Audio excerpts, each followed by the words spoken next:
Hello, everybody. Welcome to the Buckeye Weekly Podcast. I'm Tony Gerdeman here, as always, with Tom Orr. Tom, how's it going? Tony, it is 2026, and we all know what year it is. It is the year of the tight ends. Nonetheless, you apparently have some questions, concerns about the tight ends room. Tony, of all years, why this year? Well, why not 13 months? It's a fair question. Fair question. So, yes, we're about to wrap up our concerns series, and the reason we waited so long to do tight ends is because it's hard to come up with concerns for tight ends when it is the year of the tight end, as we all know. Number one is something that we know that based on what people say, Ohio State tight ends can never run block, despite the fact that so many of them end up in the NFL run blocking. So the first concern here is, can they run block? Nate Roberts played more fullback than tight end last year.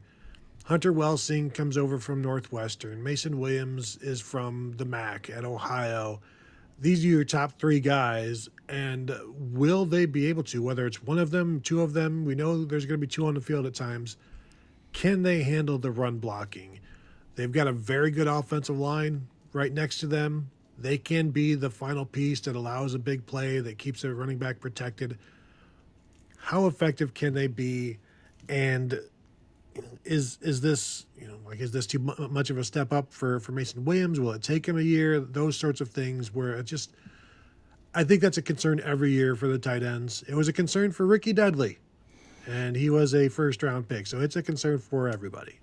Yeah, and I think this is a fair question. Until you have seen it happen at Ohio State, I think it's a fair question. And Nate Roberts last year certainly played a role and was asked to be a run blocker quite a bit. That was more out of the fullback position. But yeah, I think you've sort of seen that it's in there, even if you've seen him doing it from a different position and different angles and all that kind of stuff.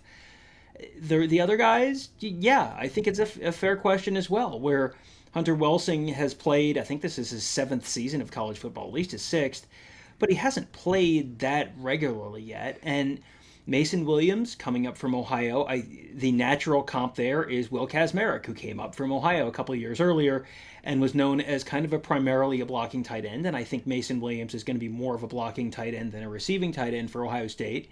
So you've seen a guy from Ohio University come up and do this before. So I think it's certainly possible that Mason Williams can come and walk right in and do it. Doesn't mean he's going to. He certainly can. I think the expectation is that he's going to be fine, but until you see it on the field this fall, you can't just blindly say, yeah, it'll be fine, and just sort of hand wave it. I think this is a legitimate concern until you really see it on the field this fall.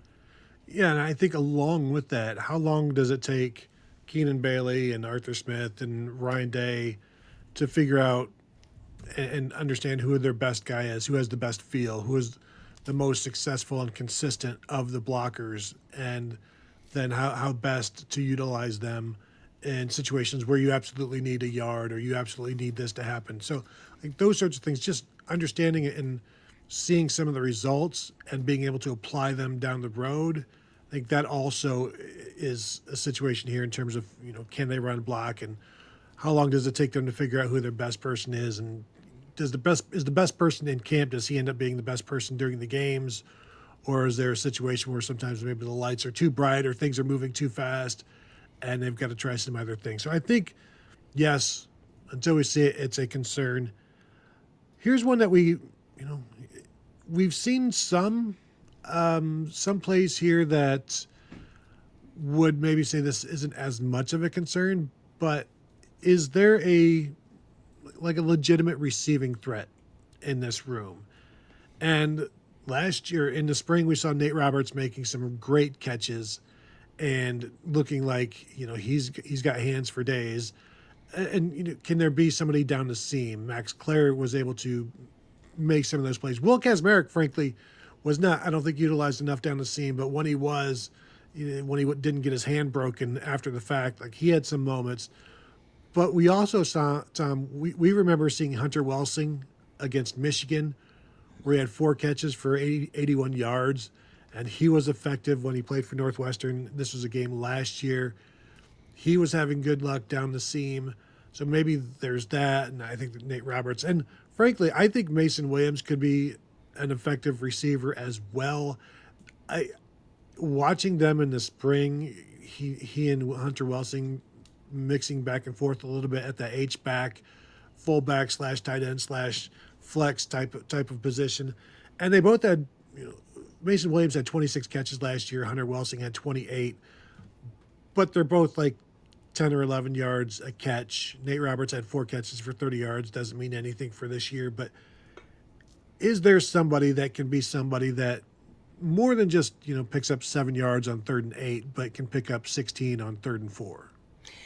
I think that guy is going to ultimately end up being Nate Roberts. I have said this on several different shows.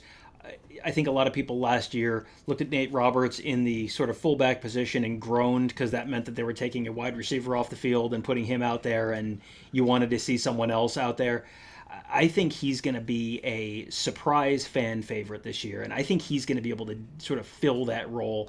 Again, we haven't seen it yet. We've seen it in the spring. We've seen it, in the high school highlights. It's in there. We haven't seen it on the field with the lights on in the fall at Ohio State, really. So until you do, sure, that's a concern. And I don't know that you're going to have a Max Clare level receiver, downfield threat kind of guy like you had last year. Max Clare was, the number one tight end in the portal when he came over to Ohio State and was a real difference maker for them. That is a high bar to meet, but I think you're going to get plenty out of Nate Roberts this year, where he's going to. It doesn't mean it's going to be 45 catches and 500 yards or anything like that, but he can give them 30 to 35 catches and give you 10, 12 yards a catch, something like that, and get those yards after catch at times when you need it. And as you said, Hunter Welcing has certainly flashed that at Northwestern. Mason Williams has shown that at Ohio. If you can get what I'm sort of talking about out of Nate Roberts, and then you get out of those 2 other guys just what they did at their previous stops, I think that's going to be plenty of receiving for this unit. I don't think they need a ton. They just need, it needs to be a threat. But I mean, can somebody be a weapon? Mm-hmm. Which kind of takes me to my third point. My third concern here is like, is there anybody here that is exceptional? And last year, Ohio State, Max Clare, and Will Kazmarek were. Max Clare was a 2nd-round NFL draft pick. Will Kazmarek was a 3rd-round pick. They were the 2 highest drafted Ohio State tight ends since even Will Kazmarek, since like Ricky Dudley essentially. But like in terms of even Will Kazmarek, you've got to go back to Ben Hartsock in 2004 to find an Ohio State tight end who was drafted earlier than Will Kazmarek. So you're talking about Nick Van Nett and Jeremy Ruckert, like Cade Stover, like he's drafted ahead of all of those guys. And so when you look at this room, which I think has some players and has some talent, is there somebody that is a 2nd or 3rd round pick? And like you, I am absolutely 100% on the Nate Roberts train. And so I think that will eventually be him. But you've got other guys who are older, and it would also be nice if they were somebody who could be exceptional. Now, Hunter Welcing, his draft stock is going to be tanked by his injuries and his age. He's 36 years old. And so, like, those are some other factors. But are there guys who, multiple guys who will be playing in the NFL like there were last year? Yeah, I think your best hope of a high, 2nd, 3rd round NFL draft pick out of this room is certainly Nate Roberts, and I think he's someone who could turn into that in not next year. He's got another year after this, so it would be a 2028 NFL draft at the earliest. But I think he's your best chance to have that. The other guys, I think they're going to be good. I think they're going to be contributors. I don't think you're looking at a top 3 round guy. And I'm prepared to be wrong. It has happened before. I don't know that you would have necessarily projected Will Kazmarek to go where he went when he transferred over from Ohio a couple of years ago. But this is another spot where, a lot like the linebackers we talked about, you can't you can't expect to get what you got last year because you had two guys who went in the top 10 of the NFL draft. That does not happen every year. That almost never happens. Having two tight ends who go in the top 3 rounds of the NFL draft is another one of the things that just does not happen from one school very often. So I don't think that's really a fair expectation to put on this unit. But I do think that you have one guy at least who I think could end up in that conversation. You got other guys who are probably going to collect an NFL paycheck one way or another. So in terms of the historical norm for an Ohio State tight end room, I think that's fair. Can I give you a concern, Tony? Yep. This is going to tie in with our next show when we talk about the wide receivers. But how much more are the tight ends going to be asked to do this year? Because last year, I think there was a lot of complaining that the tight ends were asked to do too much because the wide receivers were so good, and every time you're taking a wide receiver off the field, put another tight end on, and all that. This year, outside of Jeremiah Smith, I don't know that there is a sure thing in that wide receiver room, like a sure thing first round NFL draft pick guy right now, like you had with Carnell Tate last year. So you might, depending on how things develop in that room, you might see them either putting more running backs on the field or putting more tight ends on the field if they feel those are better options. Do they have the quality depth right now where if they're asked to put 2 or maybe even 3 tight ends on the field, that they feel really good about all 3 of those guys? Yeah, 13 personnel being the base offense. Is that what you're throwing out there, which is going to make people happy? It's a good question. And we haven't talked about, we have not yet said the name Bennett Christian, who is also going to play this year. We'll see if Brody Lennon can get some snaps. Max LeBlanc, who is still waiting. This, I believe, is his 3rd year. Brody Lennon, his 2nd year. These are guys that have not yet done anything. Bennett Christian has played quite a bit. Can he be somebody that enters into that mix? And yeah, I mean, it's whoever is the best in terms of that second tight end or that third receiver is going to take a lot of those snaps. And they've talked about it before in certain years. It's like, it's not the tight ends competing against the tight ends. It's the tight ends competing against the wide receivers to get on the field. And it's like the receivers have to be as good or better than that second tight end. And that's not always been the case. And we don't know if it's going to be the case this year.